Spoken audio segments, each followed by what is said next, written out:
సముద్ర తీరం నుంచి 400 మీటర్ల దూరంలో 22 ఎకరాల్లో ఓ కోట. పటిష్టమైన నిర్మాణ సాంకేతికత, అందమైన ఆర్కిటెక్చర్ ఈ కోట సొంతం. ఛత్రపతి శివాజీ సైతం ఈ కోటను స్వాధీనం చేసుకోవడానికి పలుసార్లు ప్రయత్నించి విఫలమయ్యారు. అదే జంజీరా కోట.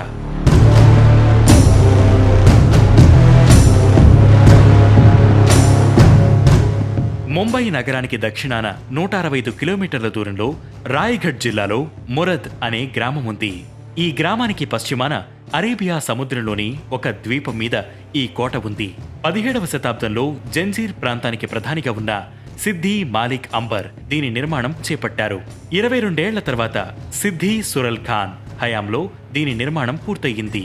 రాళ్ల మధ్య ఇసుక, సున్నం, బెల్లం, కరిగించిన సీసం మిశ్రమాన్ని ఉపయోగించి ఈ కోటను నిర్మించారని స్థానికులు చెబుతుంటారు. శత్రు దుర్భేద్యమైన ఈ కోటను చేరుకోవడం చాలా కష్టం. శత్రువులు కోటలోకి ప్రవేశించే ముందే లోపలి నుంచి దూసుకొచ్చే ఫిరంగులను ఎదుర్కోవలసి ఉంటుంది. కోటలో అనేక బురుజులు ఉన్నాయి. ప్రతి బురుజు వద్ద ఫిరంగులు ఏర్పాటు చేసి ఉండేవి. దేశంలోనే రెండో అతిపెద్ద ఫిరంగైన కలాల్ బాంగడి కూడా ఇక్కడే ఉంది. ఈ కోట చుట్టూ ఎప్పుడూ కనీసం 30 అడుగుల లోతు నీరు ఉండేది. ఇది కోట భద్రతను మరింత పెంచేది. కోటలో అంతర్గత భద్రత కూడా పటిష్టంగా ఉండేది. ఎవరైనా భద్రత నియమాలను ఉల్లంఘిస్తే వారికి శిక్ష మరణదండని. కోట నుంచి ఎవరైనా బయటికి వెళ్లినప్పుడు వారి చేతి మీద ఒక ప్రత్యేకమైన ముద్రను వేసేవారు. ఆ ముద్రను చూపిస్తేనే తిరిగి కోటలోకి అనుమతించేవారు, లేదంటే చంపేసేవారు. ఇన్ని ప్రత్యేకతలున్న జంజీరా కోటను స్వాధీనం చేసుకునేందుకు 1657లో ఛత్రపతి శివాజీ ప్రయత్నించి విఫలమయ్యారు. 1669లో శివాజీ స్వయంగా బరిలోకి దిగారు. ఆ సమయంలో జంజీరాకు చీఫ్గా ఫతే ఖాన్ ఉన్నారు.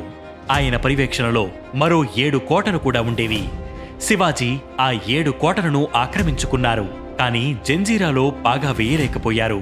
2 ఏళ్ల తర్వాత అంటే 1671లో మరోసారి దాడి చేసి ఓడిపోయారు. తర్వాత జంజీరా కోటకు సమీపంలో పద్మదుర్గం అనే ఓ కొత్త కోటను కట్టి 1676లో మరోసారి జంజీరా కోటపై దాడి చేయాలని నిర్ణయించారు. కానీ ఈసారి కూడా శివాజీ విఫలమయ్యారు.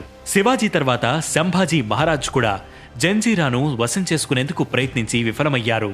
అలా అనేక మంది పోర్చుగీస్, మరాఠా యోధులు ఆ కోటను దక్కించుకునేందుకు ప్రయత్నించి ఓడిపోయారు. ఇక స్వాతంత్రం వచ్చాక సిద్ధిలు ఈ కోటను భారత ప్రభుత్వానికి అప్పగించారు. ఆ తర్వాత కోటలో నివాసం ఉండడం అక్కడి ప్రజలకు కష్టంగా మారింది.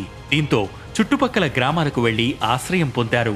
కాలక్రమేణా ఈ కోట నిర్జన ప్రదేశంగా మారింది. జంజీరా కోట ప్రస్తుతం ఆర్కియలాజికల్ సర్వే ఆఫ్ ఇండియా అధీనంలో ఉంది.